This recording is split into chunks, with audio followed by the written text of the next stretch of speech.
السلام عليكم ورحمة الله وبركاته. أهلا بكم أعزائي المشاهدين في حلقة جديدة على قناتكم بحبك يا بلادي.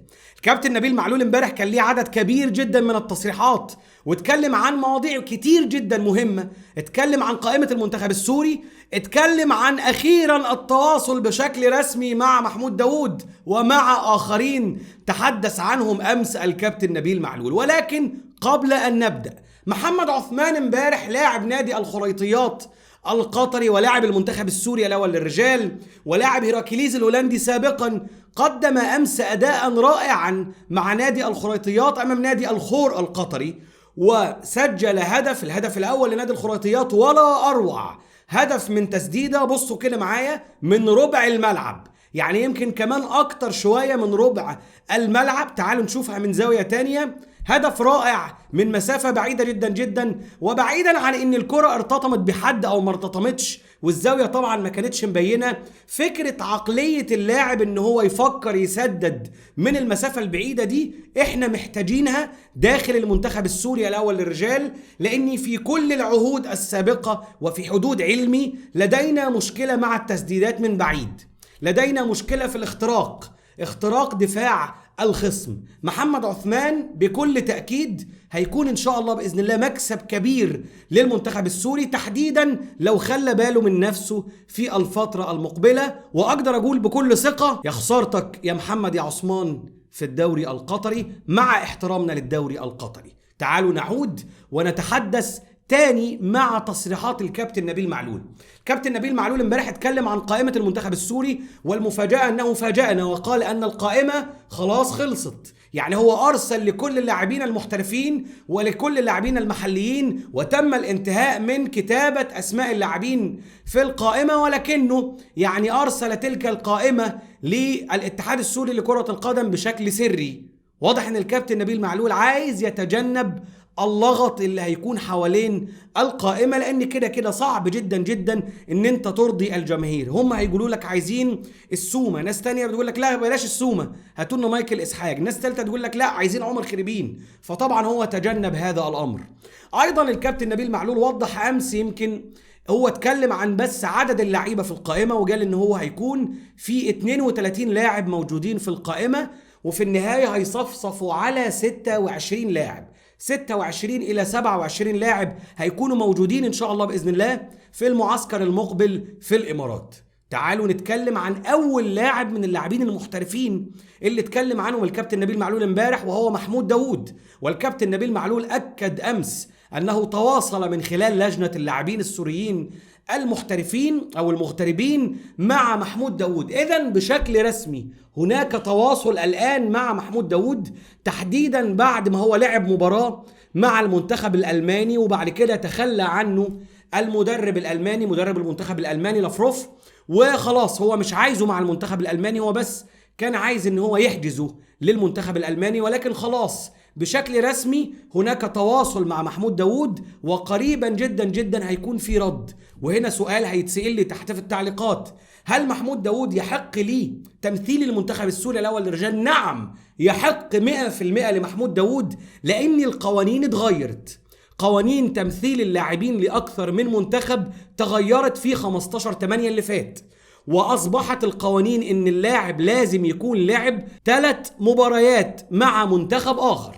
لو لعب محمود داوود 3 مباريات مع ألمانيا مش هينفع يلعب مع المنتخب السوري الأول تحت أي ظرف، تحت أي قانون. ولكن والحمد لله محمود داوود لعب فقط مباراة وحيدة مع المنتخب الألماني، ولعب حوالي 20 دقيقة بالوقت بدل الضائع. وكمان الكابتن نبيل معلول أكد امبارح إنه هو بعد انتهاء أيام الفيفا المقبلة، يعني تقريبا بعد حوالي شهر 11 المقبل، هيذهب لألمانيا وهيتواصل مع محمود داوود شخصيا عشان يقنعه بتمثيل المنتخب السوري الأول للرجال، لأن هو أكد أن محمود داوود من أهم لاعبي الارتكاز يمكن في الدوري الألماني وفي كرة القدم السورية، وهو عايز يكون عنده لاعب بهذه القوة في مركز لاعب الارتكاز، اللي هو بيقول ان احنا ما عندناش لاعب في المنتخب السوري لاعب ينفع ان احنا نصنفه على انه لاعب ارتكاز 100%. كمان الكابتن نبيل معلول اتكلم عن مايكل اسحاق، واكد على موهبة مايكل اسحاق ومستواه الرائع في الدوري البولندي، ولكنه قال ان احنا للأسف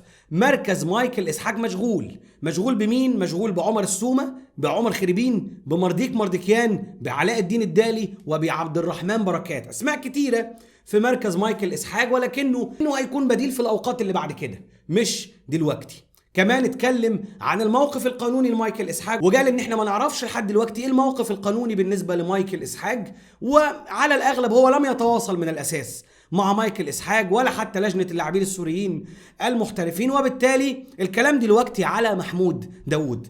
أيضا الكابتن نبيل معلول أكد ان عمار رمضان من ضمن حساباته، وان فكرة ان عمار رمضان سنه صغير دي ما تفرقش معاه خالص، وهو بالفعل عمار رمضان من الأسماء المطروحة عنده للمنتخب السوري، ولكن ليس في المعسكر المقبل. ممكن في معسكرات تانية مقبلة بإذن الله بعد معسكر الإمارات المقبل بإذن الله، واللي هيتخللوا مباراة مع أوزبكستان ومباراة أخرى مع الأردن.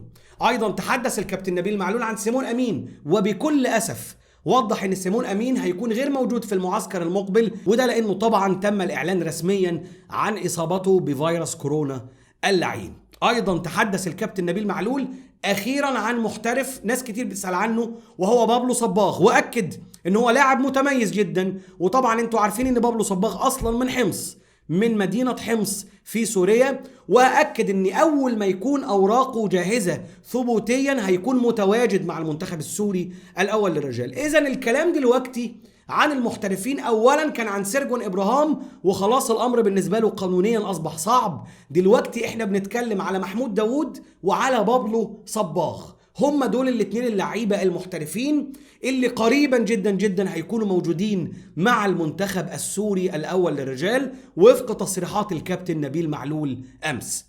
أيضا اتكلم الكابتن نبيل معلول عن المباريات المقبلة، مباراة أوزبكستان والأردن، وأكد أنه هو لا تهمه النتيجة بقدر ما يهمه التخطيط والتكتيك. أيضا الكابتن نبيل معلول امبارح وفي لفتة طيبة جدا جدا وجه رسالة تحية للكابتن جهاد الحسين بعد ما أعلن اعتزاله، وأكد أن المنتخب السوري خسر كثيرا جدا جدا باعتزال كل من فراس الخطيب ثم جهاد الحسين. بكل تأكيد لفتة طيبة جدا من الكابتن نبيل معلول. أيضا اتكلم الكابتن نبيل معلول وأكد على أن المباراتين المقبلتين هيكونوا إن شاء الله منقولين، هنشوف المباراتين بإذن الله إن شاء الله على إحدى الفضائيات، ولكن إلى الآن لم يتم الإعلان عن الجهة اللي هتتكفل بنقل المباراتين المقبلتين، مباراة المنتخب السوري مع كل من أوزبكستان والأردن. وأخيرا الكابتن نبيل معلول تحدث عن محمود المواس وأشاد بذهابه للدوري الروماني، وأيضا تحدث عن هدف محمد عثمان أمس اللي اتكلمنا عنه في أول الحلقة.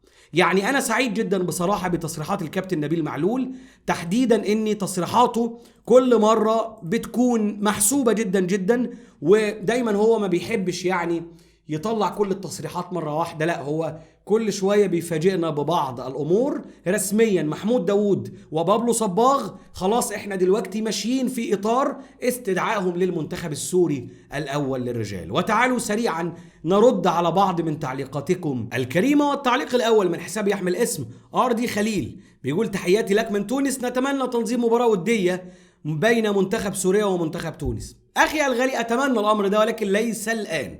المنتخب التونسي منتخب قوي جدا جدا جدا. المنتخب التونسي والمنتخب الجزائري والمغربي من المنتخبات الأقوى عربيا، ولا أحد يستطيع أن يجادل في هذا الأمر. فأنا ما بحبش إن إحنا فجأة كده المنتخب السوري بعد حوالي 9 شهور من عدم لعب كرة القدم فجأة يلعب مع المنتخب التونسي. لا، تعالوا نلعب الأول مع أوزبكستان، الإمارات، نلعب مع الأردن، نلعب مع العراق، الكويت، إيران طبعا أصعبهم، وبعد كده نبدأ ننقل على منتخبات أخرى أفريقية. وتعليق آخر من حسين خضر، ماذا يعمل فراس الخطيب في هذا الوقت بعد الاعتزال؟ الكابتن فراس الخطيب كان المفروض أنه هو هيدخل في عالم التدريب، وكان خلاص هيتم تعيينه مع نادي السالمية الكويتي كمساعدا للمدرب، ولكن حصل أمور، هو طالب بمستحقاته، والفيفا أعلن بشكل رسمي أن مستحقات الكابتن فراس الخطيب تقريبا حوالي 600,000 دولار، وهو حاول أنه يحصل على تلك المستحقات، للأسف ما قدرش. وبالتالي الاتحاد الدولي لكرة القدم الفيفا أمر بحرمان نادي السالمية الكويتي من استقدام أي لاعب جديد لمدة 3 فترات.